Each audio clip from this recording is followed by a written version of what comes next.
اللهم صل وسلم وبارك على سيدنا محمد وعلى اله وصحبه وسلم اجمعين. الفتيس بفضل الله اتفك اتفور اتفرتك على الارض اهو. تمام اهو.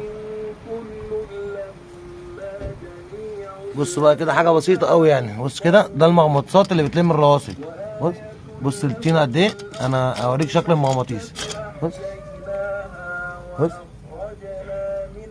وطبعا اي حد يجي يغير زيت بمنظر الزيت اللي هتشوف اول الفيديو، فكل ده بينزل على علبه البلوف. طبعا اهي لسه ما مفكناهاش في قلب الحله اهي الاساسيه. بينزل على علبه البلوف، بينزل على الفلتر. لو ركبنا فلتر جديد ما يكملش الفتيس اصلاح. اي حد يقول لك الفتيس بيبوظ عشان قله النظافه ومحدش بيهتم فيه في النظافه. محدش بيفوره كده كمان اهو.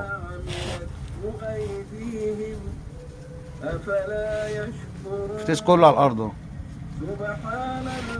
ودي كده الحله الاساسيه الفرغه الاساسيه اهي.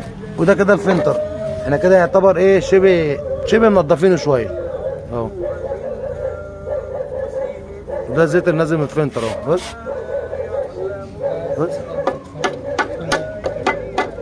بص كده الزيت اللي نازل من الفلتر عامل ازاي،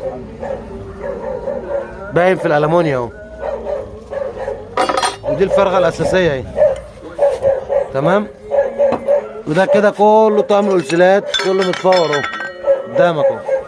اذكر الله وصلي على النبي. دعواكم لينا بالتسهيل بامر الله.